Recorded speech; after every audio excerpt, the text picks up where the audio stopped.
দিল্লি কা লাড্ডু যে খায় সে পস্তায় আর যে না খায় সেও পস্তায়। বিয়ে একবার করেই দেখুন না ভাই, বিয়েতে যে কত মজা, খালি খাওন আর খাওন। একটু মজা করবেন, একটু ঝগড়া করবেন, এই তো জীবন। যাই হোক, আসসালামু আলাইকুম এভরিওয়ান, সবাই কেমন আছেন, কি অবস্থা সবার। আজকে আমরা চলে গেছি জান্নাতের গায়ে হলুদে। অনেক রাত হয়ে গেছে, মূলত আসলে আমরা ভাবছিলাম 8টা থেকে 9টার ভিতরে হয়তো হবে, বাট এটা স্টার্ট হতে হতে রাত 11টা অলমোস্ট বেজে গেছে। তো বাসায় আসতে আসতে আমাদের অনেক লেট হয়ে গেছে। এই তো আমরা গায়ে হলুদে চলে আসছি, আমি, লামিয়া, মিম আর আমার 2 বোন। ওরা অলরেডি ওদের বাসায় ছিল, আর আমরা হচ্ছে মোহাম্মদপুর থেকে যাই।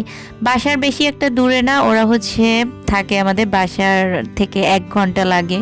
যাই হোক, মোটামুটি আর কি ওরা তেমন একটা গায়ে হলুদের জন্য প্রোগ্রাম করতে চায় নাই, তো মানে যেটুকু না করলে না, মেয়ের মন রক্ষার্থে আর কি, তো ওইটুকুই করেছে। তারপরও মোটামুটি ভালোই লেগেছে, নট ব্যাড। পাত্রী আসলে মূলত একটু ছোট বয়সী, তাই সে খুব খুশি, মানে দুঃখের বদলে। সে তো এখনো বুঝতে পারে না যে সামনে তার কি দিন আসতেছে। যাই হোক, সবাই হচ্ছে পাত্রীকে একটু হলুদ লাগিয়ে দিল আর একটু খাইয়ে দিল। এরপরে হচ্ছে পাত্রীকে খুশি করার জন্য যে যা পারলো সেগুলোই দিল। আর এরপরে হচ্ছে আমরা এখানে গায়ে হলুদের জন্য বিরিয়ানি রান্না করছিল, ওটা খেয়েই হচ্ছে বাসায় চলে যাই মূলত।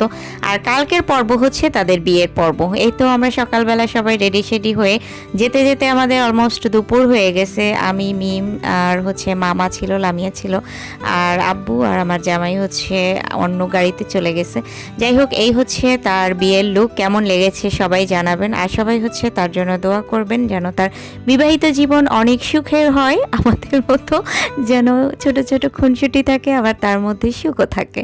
যাই হোক, ও হচ্ছে ভালো করে আর কি মেক ওভারটা করতে পারে নাই, খুবই ব্যস্ততার মধ্য দিয়ে গেছে, আর একটু ঝামেলাও চলছিল।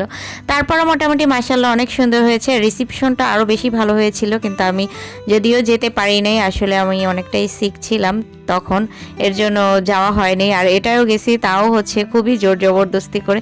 যাই হোক, সুন্দর ছোটোখাটো একটা সুন্দর বউ, কত সুন্দর লাগছে মাশাআল্লাহ, সবাই মাশাআল্লাহ বলে যাবেন। হ্যাঁ, আর জামাই আসতে আসতে এদের রাত হচ্ছে 11:30টার দিকে জামাই আসছে। তো অত রাত পর্যন্ত আমরা ওয়েট করছি শুধুমাত্র একটু জামাইয়ের এন্ট্রি দেখবো এর জন্য। এই হচ্ছে জামাইয়ের জন্য আস্ত খাসি, আর হচ্ছে এখানে ভিডিও করতে চলে গেছিল লামিয়া, কি কি রেডি করতেছিল। যাই হোক, এরপরে হচ্ছে আমরা ফার্স্টেই খেতে বসে যাই, কোনো কথা হবে না, আগে খাওয়া দাওয়া হবে, দেন হচ্ছে এখানে খাওয়া দাওয়া করার পরে একটু রেস্ট নেই। আর এখানের বিয়ের মূলত জিনিসগুলো সব কিছু আলাদা, যেমন আমাদের পিরোজপুরের বিয়ে, বরিশাল অঞ্চলের বিয়ে একটু অন্যরকম হয়, আর পুরান ঢাকার বিয়ে হচ্ছে একটু অন্যরকম হয়। এদের এখানে বরের এন্ট্রি নাকি রাতে হয়, আর হচ্ছে যারা খাওয়া দাওয়া করে মেয়ের বাড়ির, তো তারা হচ্ছে কিছু সংখ্যক লোক চলে যায়, আর যারা খুব কাছে তারা থেকে যায়। যাই হোক, এই বিয়েটা একটু আনকমন ছিল, মোটামুটি ভালোই লেগেছে। আর বিয়ের প্রোগ্রাম কেমন লেগেছে অবশ্যই কমেন্টসে জানাবেন। সবাই ভালো থাকেন, আল্লাহ হাফেজ।